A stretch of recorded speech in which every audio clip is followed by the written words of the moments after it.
This specific one showed that 65 overweight adults lost an average of 9.25 pounds in 1 year following a plant-based diet. Unbelievable.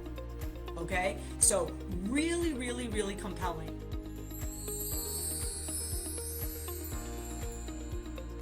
So again, vegetarian diet, how does it control your weight? Well, you're decreasing the saturated fat and the fat that comes from animal products. And what people might not know is that fat has the most calorie, is the most calorie dense macronutrient out of the three. So we've got fat, carbs, and protein. And fat is the most calorie dense. So when you're removing a lot of saturated fat from your diet from animal products, and then of course the way you kind of cook these animal products, if you're having sausages and bacon and you're cooking them in butter and more saturated fat, the minute you start taking those away, you're actually reducing the caloric content of your diet. Okay, so that's one way where you can kind of help manage your weight. The other piece is, like I mentioned, the fiber, the liquid, keeps you really nice and full and satisfied. Okay, but not all carbs are created equally, of course. So you want to be mindful. You know, you've got the simple carbs and you've got the complex carbohydrates. So you kind of want to gravitate towards more of the complex carbohydrate, which will give you more bang for your buck with regards to that fiber. The simple carbs like sugar, honeys, jams, and juices will, your body will process that very quickly, and then you'll feel hungry and just, very, very soon after. So what you want to do is you want to kind of keep full and satisfied so you keep those munchies at bay. So that's what a plant-based, high fiber, complex carbohydrate diet will do for you. Now, are all of these vegetarian diets created equally? No, because, listen folks, cheese pizza with a side of French fries and a Coke is technically vegetarian, right? I didn't mention anything that was animal-based other than the cheese, okay? But there was no meat product in there, okay? So that's a vegetarian meal, but it's a very high-calorie meal. It might not be very nutrient-dense and high in fiber, so by default, it is not a good choice. So, and the same goes with some of these, cookies that are vegan and cakes and crackers, and people feel that because it's a vegan cookie or a vegan cake, it has to be healthier, and it's what people don't realize is that it's not devoid of calories. Okay, just because it's vegan doesn't mean it's not made out of some kind of a starch and there's sugar in it. So, and oils as well, because they're taking away the eggs and they're taking away the milk, so they're adding flavor and binders in a different way. So you have to be really conscious about, when we're talking plant-based and vegetarian, what are we talking about? Which foods are we picking up? Okay, because there's different types of vegetarian foods. I just mentioned the pizza and the French fries, right, as an example, or the cookies and the crackers that are vegan, or the cakes that are vegan that are probably very high calorie. So you want to be mindful about that. So how do we get you started on a vegetarian diet? So I want to be very helpful, so I'll give you some helpful tips and tricks to get you started.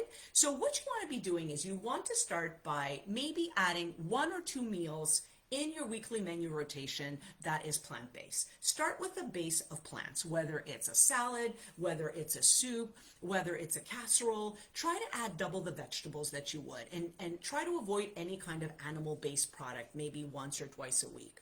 Half your plate ideally should be vegetables. We don't want your protein to be the star of the show. So, images of turkey dinners on Thanksgiving, or roast beef dinners for Christmas, or hams at Easter time, as a centerpiece. I'm saying, how about if those are more of a condiment and not the star of the show? So again, really setting your plate up with the vegetables first, adding some healthy fats to that, whether it's olives, avocados, good healthy monounsaturated fats like olive oil, peanut oil, walnut oil, nuts and seeds, added to maybe your salads as your protein and your healthy fats to keep you nice and satisfied. And maybe you can toss in a sprinkle of cheese or an egg if you want to go the lacto-ovo-vegetarian way.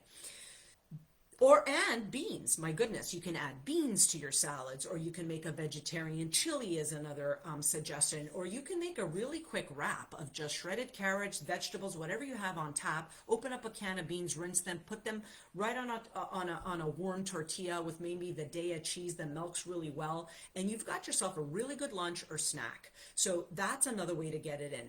Opt for vegetable bowls. Again, start with the vegetables and the whole grains.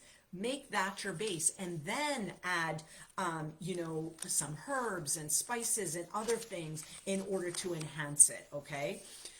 Dessert. Maybe opting for a fresh piece of fruit, a ripe fruit might be an option, but I say, why don't we add a little bit of honey or some walnuts or some hard, healthy seeds or nuts to that fruit? Maybe add a plant-based yogurt, or even an animal-based yogurt, like a dairy, like a regular yogurt, to the mix if you're doing some animal dairy. That's a delicious little dessert. You got the honey, you got the fresh fruit, maybe you've got a plant-based yogurt in the mix there. Absolutely delicious, and will be filling as well. You won't be hungry in a minute. The other thing that I want to suggest is really to enhance the flavor of your dishes with spices. Okay, so cinnamon, and maybe like some grated clove in your oatmeal or your cereal, with fruit, nuts, and seeds to really enhance the flavor. I think the cinnamon will lend well to an oatmeal. Even the clove might as well. Cardamom, consider cardamom, turmeric, and curries in plant-based dishes and bean dishes to kind of elevate the flavor of that meal. These spices also have tons of anti-inflammatory properties, so you might consider that as well. Opt for fresh herbs. Herbs like cilantro and lime pair very well. Maybe in a dip, you can make a little salsa.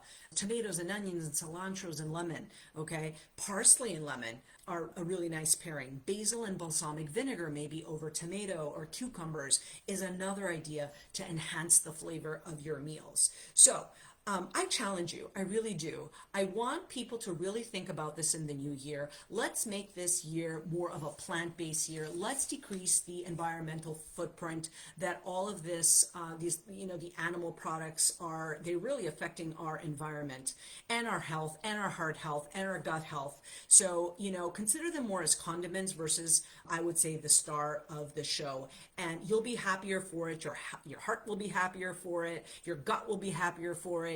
And I feel like you'll be able to better manage your weight if you're being thoughtful about the carbohydrates that you're including in your diet. So, I hope you've enjoyed today's live. I hope it gave you a little bit of food for thought. So until then, if you have any comments or questions, please drop me a line at vula@mynutritiondesign.com. I would love to hear from you. You can visit me on my website at www.mynutritiondesign.com. And don't forget to subscribe and sign up for notifications. So until then, I bid you adieu to good health and to great food always.